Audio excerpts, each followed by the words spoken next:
తిరుమల లడ్డూ కల్తీ విషయంలో తప్పు జరిగిందని తెలిసినా గత పాలకులు తొక్కిపెట్టారని పయ్యావుల కేశవ్ స్పష్టం చేశారు. నిబంధనలను వాళ్లకు అనుకూలంగా మార్పు చేసి కల్తీ నెయ్యి తయారు చేశారని విమర్శించారు. ఈ శాంపిల్స్ని ఎన్డీడీఎఫ్ శాంపిల్స్ పంపించినప్పుడు ఆ రిపోర్ట్లో 4 వెజిటబుల్ ఆయిల్స్తో పాటు జంతు కొవ్వులు కూడా ఉన్నాయి అనేటువంటి నివేదికని బహిర్గతపరచడం జరిగింది.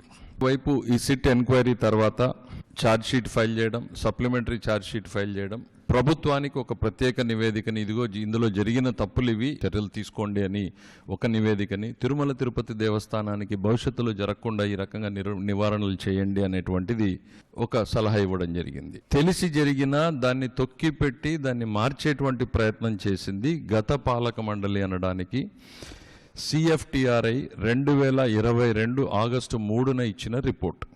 ఇప్పుడు ఏదైతే NDDB కాఫ్ టెస్ట్లో వచ్చిందో బెటాసిస్టోస్టెరాల్ ఉంటే ఇవన్నీ ఉండే అవకాశం ఉంది అని, దాంట్లో కన్క్లూజివ్గా రాకపోయినా బెటాసిస్టోస్టెరాల్ టెస్ట్ పాజిటివ్ అని వచ్చిందంటే దాదాపు ఆ డైరీ ఎక్స్పర్ట్స్ ఉన్నారు, ఆ డైరీ ఎక్స్పర్ట్స్ వీళ్ళందరూ దీన్ని ఈ CFTRI రిపోర్ట్ని గత పాలక మండలి చైర్మన్ గారి దృష్టికి తీసుకెళ్లారు.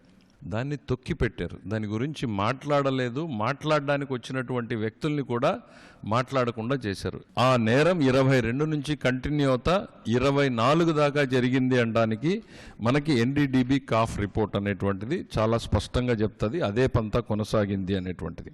అది నెయ్యి అని మనం ఎవరం కూడా అనలేం. దాదాపు 59 లక్షలు 57 లక్షలు పామాయిల్ కొన్నారు.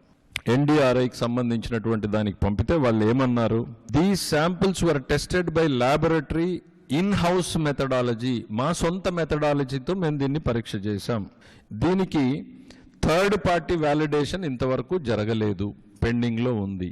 It is also submitted that at present we do not have the methodology to check the presence of the animal fat like tallow or fish oil. మాకు ఈ రెండింటిని చెక్ చేసేటువంటి సామర్థ్యం లేదు అని. ఒకవైపు NDDB కాఫ్ ఇచ్చినటువంటి రిపోర్ట్లో ఇవి జంతువు కొవ్వు కలిసేటువంటి అనుమానం ఉంది, అవకాశం ఉంది అనే అనుమానాస్పద వ్యక్తులుగా అక్కడ రిపోర్ట్ వస్తుంది. CFTRI సిమిలర్ రిపోర్ట్ ఉంటుంది, దాన్ని తొక్కి పెడతారు. కానీ NDRIలో ఈ రిపోర్ట్ మాకు సామర్థ్యం లేదు ఈ పరీక్షలు చేసే అనేటువంటి వాళ్ళ రిపోర్టుని పట్టుకుని జగన్మోహన్ రెడ్డి గారు బయట మాట్లాడతారు. నేరస్తులు ఎవరు అనేటువంటిది మనం చూసినప్పుడు నిబంధనలని సరళీకృతం చేసినటువంటి ఈఓ కావచ్చు, జేఈఓ కావచ్చు, చైర్మన్ కావచ్చు, వారికి సహకరించినటువంటి పర్చేజ్ కమిటీ సభ్యులు కావచ్చు, వీళ్ళందరూ కూడా ఈ కుట్రలో భాగస్వాములే, నేరస్తులే, ఈ కుట్రకు మూల పాత్రదారులే.